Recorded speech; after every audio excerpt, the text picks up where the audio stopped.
और इस खबर का कॉन्टेक्स्ट है एक मुक्का।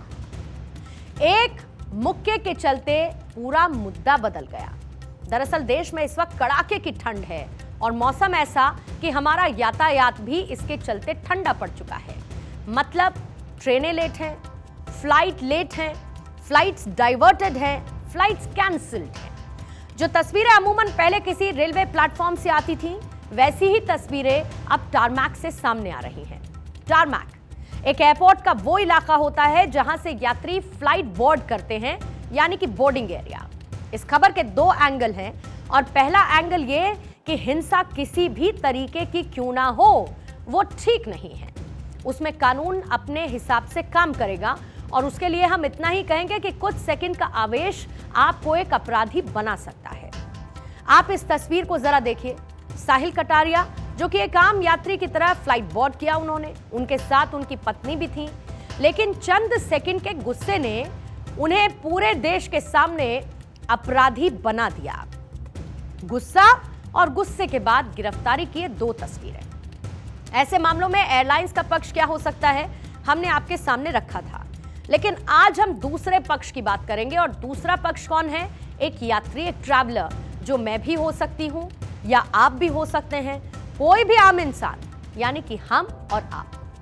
हमारे देश में ट्रेनों का लेट होना या फिर फ्लाइट्स का लेट होना एक आम खबर हो चुकी है और इसको खबर की तरह दिखाया जाता रहा है। ये वो खबरें हैं जो हर साल सामने आती हैं और इसका जवाब हमेशा एक ही होता है, सॉरी फॉर द इनकन्वीनियंस।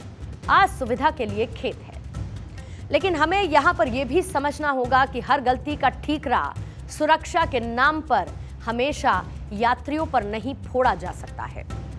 यात्री अगर आवेश में आकर कुछ कह देता है, कर देता है, तो उसे नो फ्लाई की कैटेगरी में डाल दिया जाता है।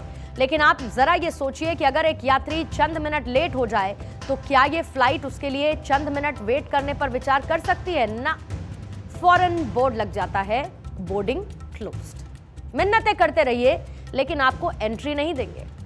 फ्लाइट अगर 10-10 घंटे लेट होती है तो यात्रियों को बोर्ड कराकर फ्लाइट के अंदर बैठाए रखने का क्या मतलब?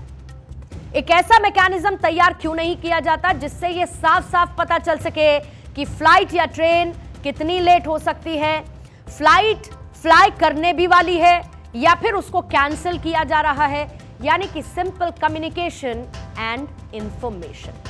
लेकिन जब एयरपोर्ट या फिर रेलवे स्टेशन पर आप पहुंच जाएं, यानी कि आप पहुंच चुके हैं और उसके बाद आपको यह बताया जाता है कि फ्लाइट या ट्रेन 1 घंटा लेट है, फिर कुछ देर बाद बताया जाता है कि ना ये बढ़ गया है, अब समय, अब ये 2 घंटे लेट हो चुकी है। और ये समय इसी तरीके से बढ़ता रहता है, 2 से 3, 3 से 4, 4 से 8, 8 से 9 घंटे। और इस समय को लेकर किसी की जवाबदेही नहीं होती, लेकिन इसमें सफरर होता है वो ट्रैवलर, वो यात्री जिसको एक जगह से उड़कर फ्लाई करते हुए दूसरी जगह पहुंचना होता है। यहां पर हम हर यात्री की परिस्थिति को एक सांचे में ढाल नहीं सकते। मसलन ये कि कल किसी का इंटरव्यू हो सकता है, किसी के घर में कोई मेडिकल इमरजेंसी हो सकती है, किसी को महज 2 ही दिन की छुट्टी दफ्तर से मिली है और उसको कहीं जाना है।